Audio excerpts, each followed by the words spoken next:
La libération de Moukébaï, c'est la victoire du peuple congolais dans son ensemble. Le peuple n'a pas abandonné Moukébaï. Dans ses prières, dans ses vraies prières, parce qu'il y a prière et prière, le peuple n'a pas abandonné Moukébaï. Nous avons gagné, le peuple a gagné. Avez-vous entendu Godin Pouy dénoncer Kinibopéto? Si seulement si c'est un pasteur qui veut sauver cette ville est en voie, n'est-ce pas, de disparaître, la ville de Kinshasa. Observez la ville quand il y a la pluie. Une journée sans presse contre Mnemouanda Nsemi. Il se donne l'audace de chasser un journaliste dans sa manifestation. Sans la presse, qui aurait connu Mnemouanda Nsemi? Sans la presse. Sans la presse, qui aurait véhiculé, n'est-ce pas, les bêtises de Mnemouanda Nsemi? Un leader corrompu par Kabila. Qui ne le sait pas? Qui ne le sait pas? Yo monite peuple à Bengana Chibalazar. Allons la planète Terre. Peuple à Bengana. Comment na Mars? Ngobila. Tika makamba bawewa. Pour mona ngali boso makolongulu bawewa na sima. Orokima. Orokima.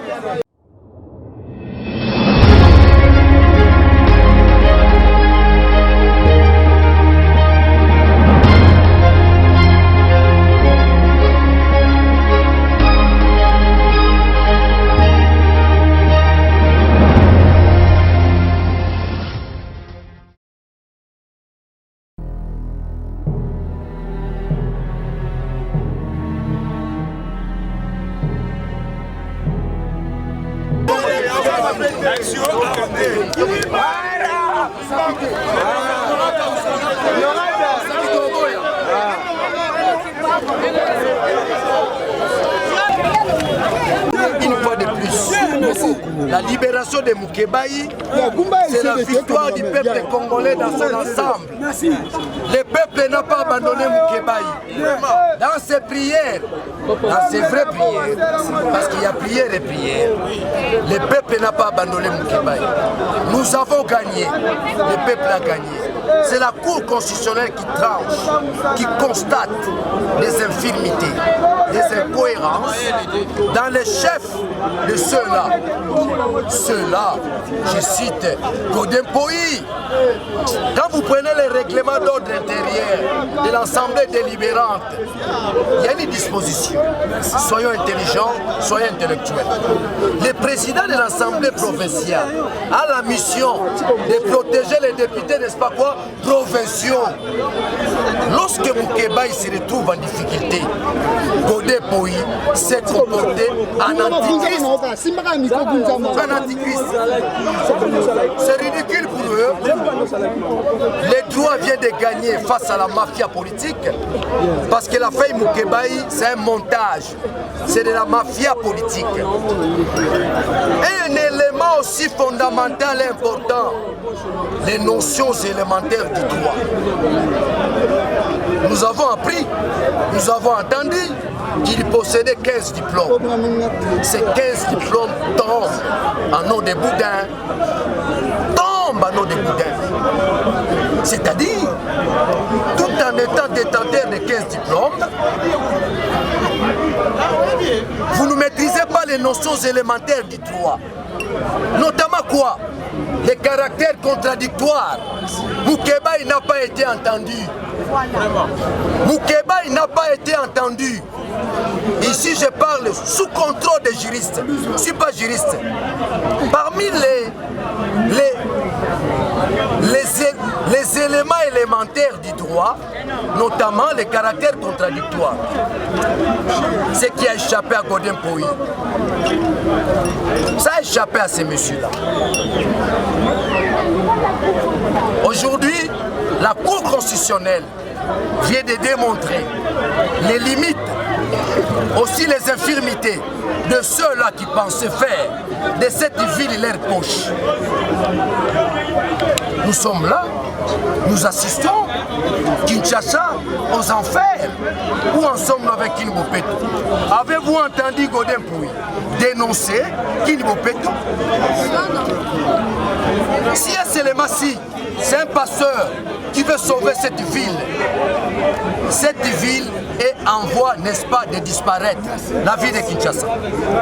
Observez la ville quand il y a la pluie. Malheureusement ou heureusement, Dieu nous donne un gouverneur. Je ne sais pas, nous allons utiliser quel vocabulaire? Incompétent? Oui, incompétent. Sans vision? Oui, sans vision. Gangster? Oui, gangster. Parce qu'ils nomment les bourgmestres sans en avoir l'autorisation juridique, sans un caractère constitutionnel. Donc, l'homme de Yumbi, on peut déduire, c'est un gangster. Mais en droit, on les appelle les délinquants. Ceux qui ne respectent pas la loi. Le vocabulaire approprié, c'est un délinquant. Voilà. C'est ça. Je n'ai pas injurié. Je suis dans le contexte juridique. C'est-à-dire quoi? Le caractère constitutionnel. Que dit la loi lorsque la personne ne respecte pas la loi? Je parle sous contrôle de la loi. On l'appelle délinquant. Donc Chantilly doit revenir à la raison. C'est-à-dire, ce n'est pas dans sa compétence de nommer des bourgmestres. Voilà. Et le même Chantilly, par respect du peuple congolais, parce que je me rends compte que l'Assemblée délibérante, c'est sa poche. Il faut que les Kinois sachent. C'est Chantilly qui a placé Godin Pouy comme président de l'Assemblée délibérante. Il ne faut pas vérité, vous comprenez?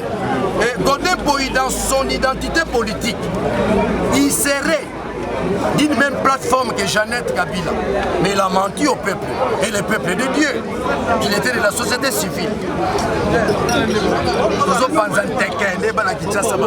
C'est là depuis 9 ans, ça prouve à suffisance. Vous accompagnez cette lutte. Je dénonce le comportement de Mwandansemi. Un comportement qui porte atteinte à la presse congolaise. À l'avenir, nous allons décréter une journée sans presse contre Mwandansemi. Il se donne l'audace de chasser un journaliste dans sa manifestation. Sans la presse, qui aurait connu Mwandansemi? Sans la presse. Sans la presse, qui aurait véhiculé, n'est-ce pas, les bêtises de Mwandansemi? Un leader corrompu par Kabila. Qui ne le sait pas? Qui ne le sait pas? Un Ngunza, on ne le corrompt pas. Daniel Issafou un Ngunza. Alors qu'un jour, je vais vendre ma terre. Alors, de cette ville. Les gens ne peuvent plus bouger dans cette ville. Moukeba est libéré. Vous le verrez d'ici là, dans quelques minutes. Au de la peuple, c'est une vocation. Ezali Nzambe mutabiangi yo. Oyoki lokalo. Nzamba bengi yo. Soki Nzamba bengi yo repeso makoki. Lokola bengaka David, abengaka Néhémie. Néhémie a fait c'était la Bible. Nenga bengaka Néhémie. Le combat de Moukeba, la lutte de Moukeba, la lutte ne remonte pas de nous. La lutte commence depuis Kimbangu, Lumumba, Kasavubu, Tshisekedi. Nous avons tracé le chemin. Biso Sigotoye, Babilenge. Donc, notre lutte est Outikuna. Tokotika lutte. Et comme c'est on a biso. Parce que Totiki lutte, peuple a besoin de biso na planète. Yo monité peuple a besoin de Chibalazar. Allons la planète Terre. Peuple a besoin de comment na Mars. Voilà tout bien, là qui parle. C'est ça va botter bien. Bien té. Dans un état normal, un premier ministre honoraire, vous avez le passeport. C'est pourquoi nous nous battons, qu'on arrive à construire un état normal, un état réel. Ça, ce n'est pas un état, c'est un état fictif. Dans ce sens que les lois ne sont pas respectées. Si nous étions dans un état réel, Chantilly Ngobila, l'homme de Yumbi, n'allait pas nommer les bourgmestres. Si nous étions dans un état normal, l'Assemblée délibérante, dont chapeaute Godin Pouy, aurait évalué l'opération Kini Bopeto.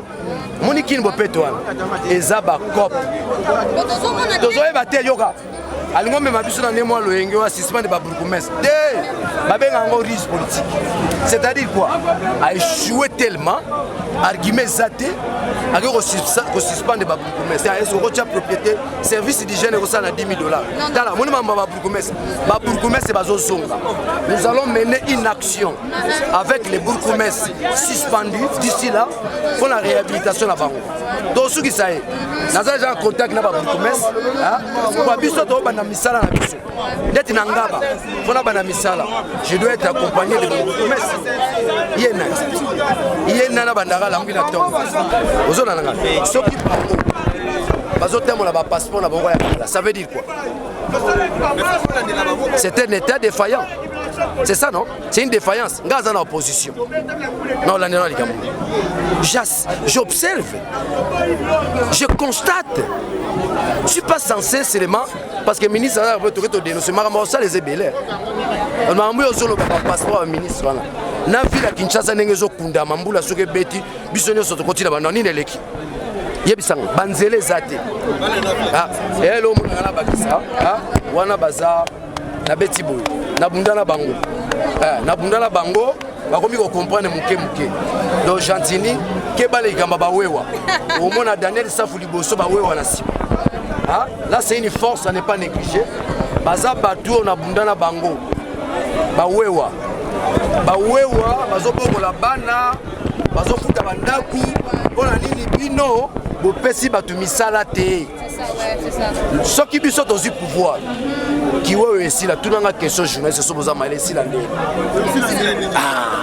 Voilà, je vous donne des questions. Aujourd'hui nous avons le pouvoir avec Ekumbaki, Martin Fayulu, Do Moïse Katumbi, Do Jean-Pierre Mbemba. Tout aussi ça ouais c'est simple. Mamsouiz, maman bomba mais tout moi bisa binoka. Ezelo Ramukie 10 milliards na miba. Tu investis 10 milliards na pesi Félix Plan. Na kabeli Félix. Non. Pour na mboka na lobaka. Na aider pour ba bito ça l'opposition ko aider.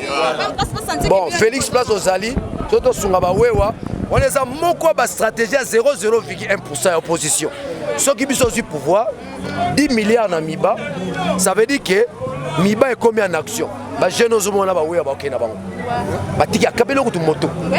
Bon, ndeti nanu basali mambango te, na Gentini Ngobila. Chelanga caméra. Ba moto oti yumbi amona opposition na Kinshasa zate. Gentini Ngobila. O eza message nazo pesa yo. Peut-être eza suka. Yo moko na malembe. Longola likambo $500 na yo. Pour ba wewa. Tala bato ba diriger mboka sans vision. Dans un pays où il n'y a plus la famille de base, dans un pays où il n'y a pas l'emploi, même il perd aux autres fonctionnaires. Non, c'est qu'à bateau, en 2021, nous avons 3 voix. 3 voix. Et on est ancien président du 24 voix. Chaque commune va passer voix moko. Aux Hollanda, bateau ça na peuple. Autre dissous les tokens de Bomona. Na bambula mino na Moamba. Amona ma Daniel Safu 350 000 de aux Hollande. Gentini, ça c'est un message Ngobila. Pour bino photo benga mino ba komba ba parents na bino pobo yoka mamto loba. Ngobila. Parce que bi Gentini ozo kate. Ngobila. Obandi na berer. Onome ba bourgmestre. Kaka yo Ngobila. Obandi ko suspendre bango. Kaka yo Ngobila. Oye. Aza congolais, il y a des choses à congolais. Aza nationalité. Basé belé ba libanais baza bazwa. Mais baza ba congolais pour ma belé zaté. Pour invoquer Kokoni. Netinga boné nazo mona ma kolongulu. Je suis en communication avec mes ancêtres. Ma belé zangai. Nalata datika la boemo batu ba barater pour na beni. Bata beni. Na koma munande. Na bia. Ngobila. Tika makamba ba wewa. Pour mona ngali boso makolongulu ba wewa na sima. Okokima. Basani excusez-moi ndeko nanga pardon. Na reprocher comme ba liboso tuninga question malamu. Ngaza député national za ba immunité. Olati ba linete ndiye mutamayele. Mo za mayele te ndeko nanga limbisanga. Ki journaliste za musala mayele. Na Congo comme musala mutunyoso. Et comme musala mutunyoso mame. Journaliste Émile Zola Lobby, c'est l'historien du temps présent. c'est la conscience critique de la société.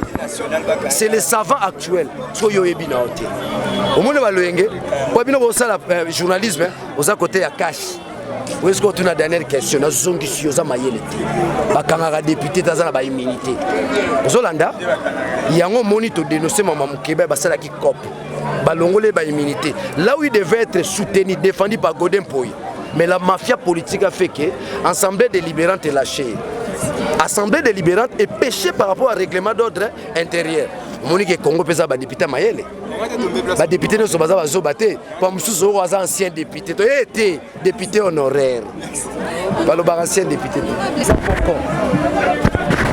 Il y a ce qu'on appelle les services d'hygiène. C'est ça que devait mettre en place. Avec les services d'hygiène, il y a possibilité de résoudre la salubrité dans la ville à Kinshasa. Gentini a triché. A triché. Talaba Kolo Kino Bazali. Bateke Umbo ba diriger ville lobby. Daniel Safou gouverneur. Il y a ville à Kinshasa qui a service d'hygiène. Yes ikoyo na Yumbi. Yoka la place à outil. Basa la kaba opération. Non. Il y a une nette différence entre l'opération et un service. Yoka combo. Opération Kinibopeto. Ça sent les armes. Opération.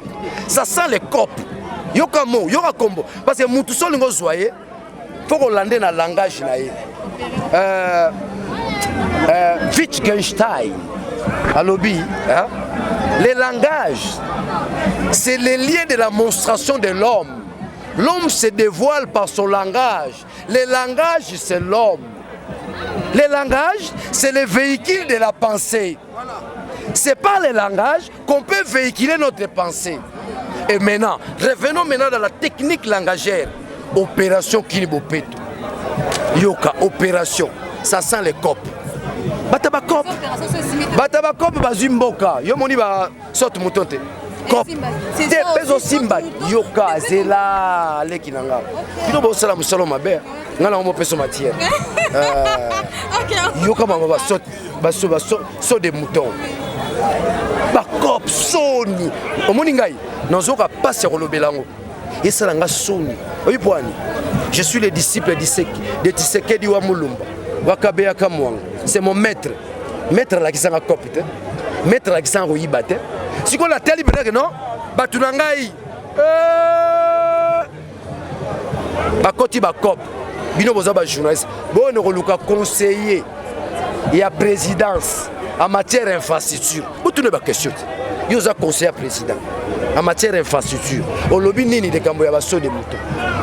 Batwa chebalar na ba.